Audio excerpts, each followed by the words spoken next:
Hi everyone, hello, good morning. My name is Sarah and today I'm going on a little date with myself because why not? Welcome to the bathroom. I'm about to touch up my hair a little bit. I don't know what the deal is with me, but lately I've been wanting to just curl my hair every day. It was curly yesterday, a little bit wavy today, but I took a dance class yesterday, so it just kind of like deflated. I look good for myself. I'm low-key kind of excited because I have been wanting to see this movie again. This is gonna be my second time watching this movie. My ideal date is like dinner and a movie, so I'm gonna take myself on a dinner and lunch date, like late lunch-ish. I forgot a hairband. Frick! I got one. I didn't set this up well. So I saw Wicked last week and I loved it. I cried a lot. I wanted to watch it again. I want to watch it multiple times in theaters. Like, that is the goal for myself currently.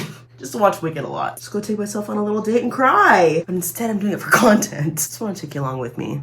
Come with me on a date. Oh, gosh. Okay, excuse the mess that is my room, but here's my outfit idea. I feel like it's a little too on the nose. Black dress, green boots. What am I doing out here? I'm kind of feeling it, but I kind of don't want to like out myself. Also, the straps are super thin. It looks like it's strapless. I don't know. I guess I'll go with it. I'm gonna be late for my own date. So in a really fun turn of events, I've opted for these flare jeans. I'm pretty sure I thrifted this entire outfit. Let's go cry.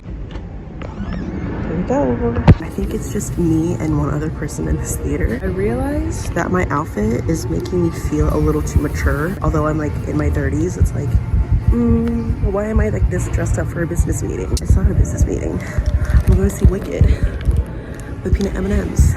3 hours later. Okay. So the first time I saw it, what got me was when she sang Wizard and I, and then obviously Defying Gravity. What got me this time was the dance, the Oz Does Dance. Oh my god, that hit a lot harder today for some reason. Underlying tones of For Good just throughout with the two of them. Please pay attention to that if you're gonna watch it or if you haven't already. I need a minute. Every time they have their moment in Defying Gravity, the if we work in tandem, there's no fight we cannot win. That got me. And then obviously, it's me, so if you can't find me. That got me again. I was like, okay, great. I'm just gonna cry 4 times in this movie again. I do want to talk about this movie a little bit more, but I feel like I need to eat because I haven't eaten today. So I'm gonna go to a buffet because why not? I'm taking myself on a date. I should treat myself. Hello, so this is plate 1. I got some like Chinese food and sushi. I got some water. Just here by myself. I hope nobody in this place is judging me right now. I also hope you can hear me, but I'll zoom in. I'll like zoom my face in a little bit too so you can hear me. So, Wicked. Let's talk a little bit about it. Non-spoiler review first. Love this movie. Obviously, it's my second time seeing it. Pretty much everything about it is like perfect. Coming from a musical theater standpoint. I will say this, I've never seen the show professionally, but I've seen the show kind of a little bit. And that really hit me. It actually didn't hit me until the second of seeing it. That the casting is perfect. Like, I knew that, but it didn't hit me how perfect it was. There's like a certain musical theater sound, right? Like, it's out, it's brass, it's like very open, it's loud, it's just very out there. And then in film, it has to sound a little bit different because you don't need to be as loud. The camera is right there. It doesn't need to be extensive. It doesn't need to be huge. It's just like a lot more intimate, right? They cast musical theater actors who are also well versed in film, so they know how to adapt their voice to have that musical theater sound. They know what to hit, they know what to punch, they know how to articulate their lyrics and their words and their vocals. They also know that it's just a little bit more conversational than typical. It's perfect. I think it's brilliant. I think that's hard to find right now. Cinematography is incredible. I've seen in interviews where John Chu starts talking about the shot in Dancing Through Life where the parkour stunt person is like running through the library and does a flip and then lands and then keeps running. And the camera is like here, it follows him upside down and then keeps going. That's crazy. That's crazy. Watch interviews about that clip.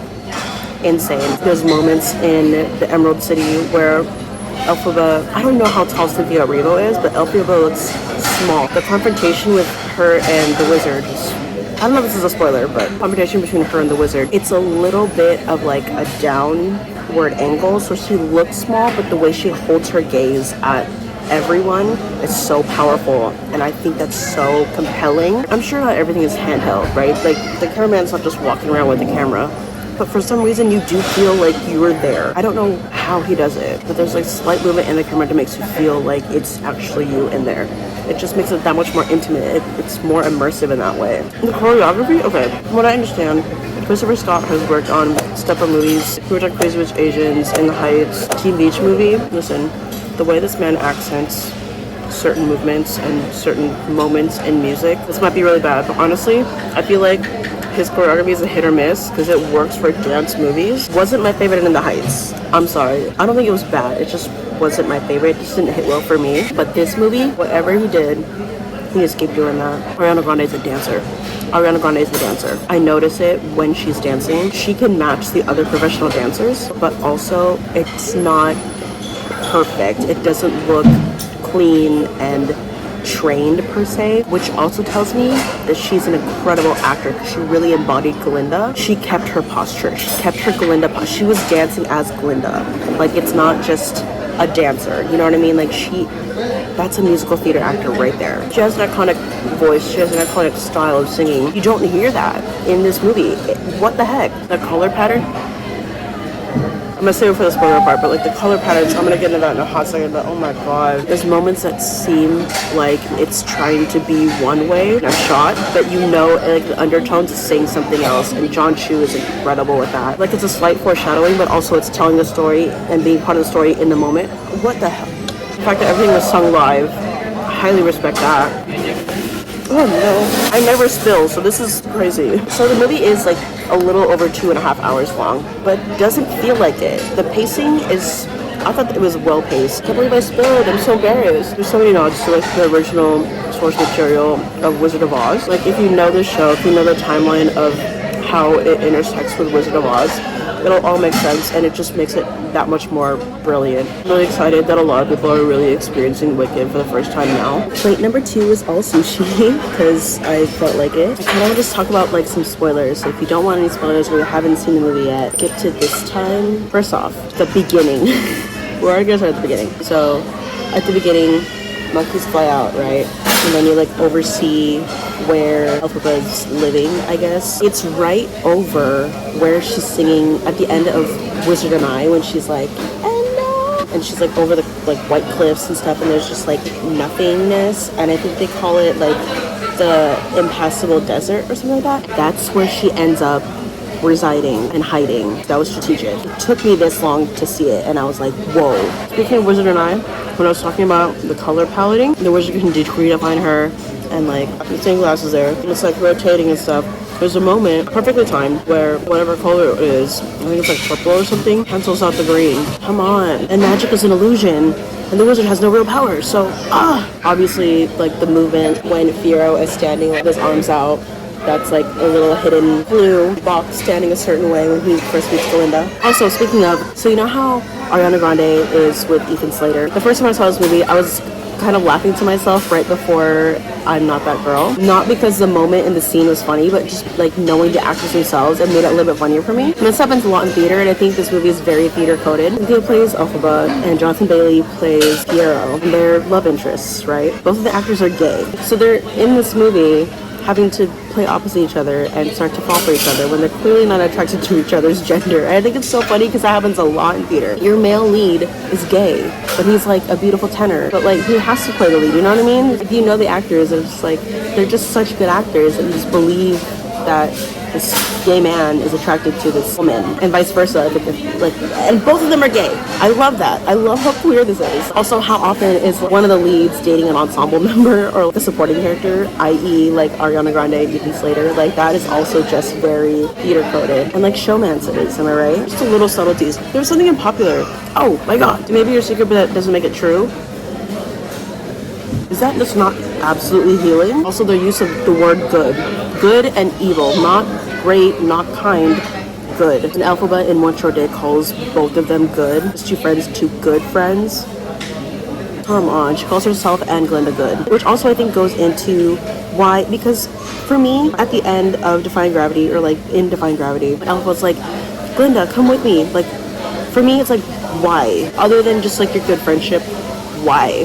because Glinda also has like no real power. But also, I feel like Glinda does have power, it's just not magical. She can get a whole school on her side. She got all the munchkins to love her. Whether her goodness is performative or not, she can get people on her side. People are just drawn to her. But Elphaba's like, with my powers that I was born with and the powers that you weren't born with, we could take over the world. I love theater. I love geeking out and doing things like this. Ruby slippers, 3 clicks, Lamage. I noticed it the first time, but I didn't realize how many times she clicked the heels. I feel like the love triangle is Fiyero is physically attracted to Glinda and like the air about her, right? But he's also like mentally, emotionally, and intellectually attracted to Elphaba. And the tell of that is just his maturity, right? He's just going with both. He's at this point where he's like, but I like both of them for different reasons. There's a line in the scene, the train scene, like right before they go to the Emerald City, where Glinda says, I don't even think he's perfect anymore, but I still want him. That is her sign of like growing up in maturity, because she's also just attracted to him for his status, for his face, for his everything else, right? She gets to know him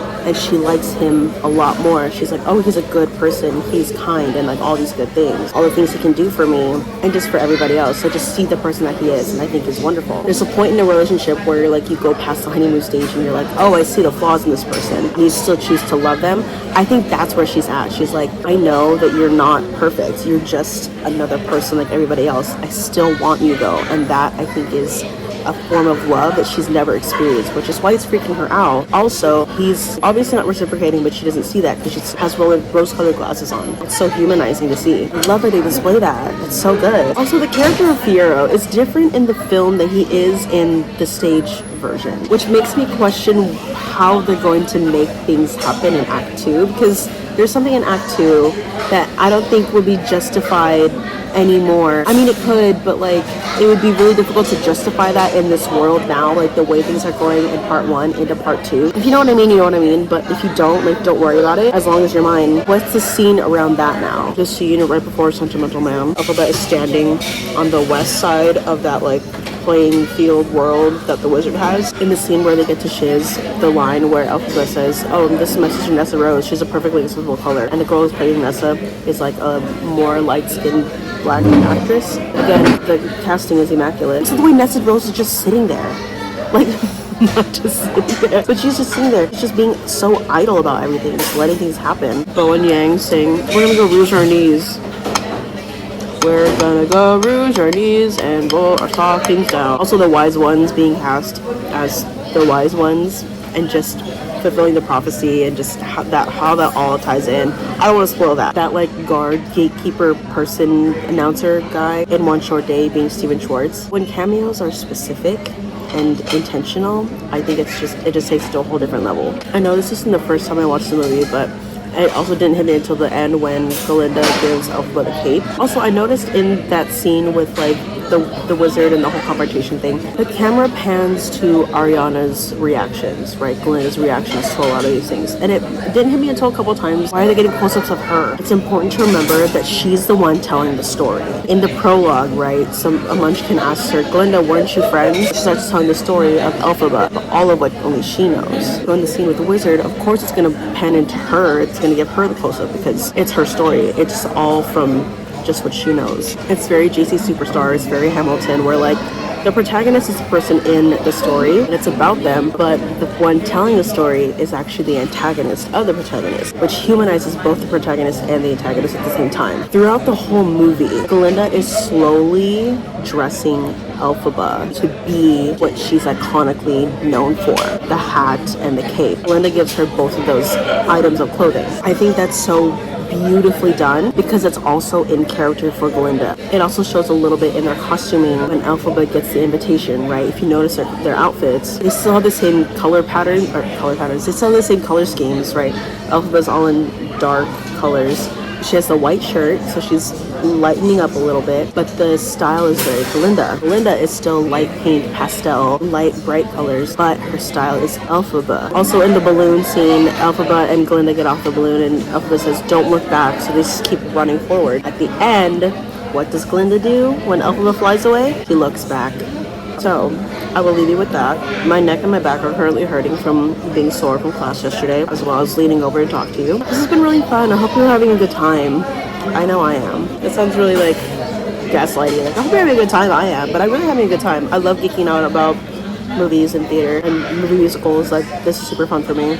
Hi everyone, I'm home now. Thanks for making sure I get home safe. Appreciate you all. I was thinking about something and I didn't mention it in my little review moment for Wicked, but I wanted to point this out. Elva's color scheme is like green and black, right? Her skin is green, but she dresses in black. Something that I noticed, which I know is like goes beyond this movie. When somebody wears black, it's either to like look slimming or to reflect how they feel on the inside, right? Which is a little bit more sad, it's a little more down, you're a little emo. Also, if somebody is wearing dark colors, they're not trying to stand out. They're trying to just blend in or disappear or just not be noticed as much. You can't really fight what you're meant to do. As much as you try to hide, you can't, because you have all this power in you that's meant for good, but it's really up to you what you do with all that. That just really made it closer to home. But I will leave you with that. Thank you so much for going on this date with me. I really appreciate y'all coming along. If you haven't seen Wicked, go take yourself out on a date too. You deserve to see some good film. But I gotta get going. I have some work to do, and I got some work to do. I gotta go to dance class in a little bit. I feel very bloated from that late lunch, early dinner thing, so I gotta work that off. Okay, sorry. For anybody who has seen Wicked or who just wants to talk about Wicked, I want to talk about Wicked with somebody, so leave some comments and I'll nerd out with you in the comment section. Thanks for hanging out with me today. Subscribe if you want to hang out with me more, and I'll see you all in the next video next week. Bye!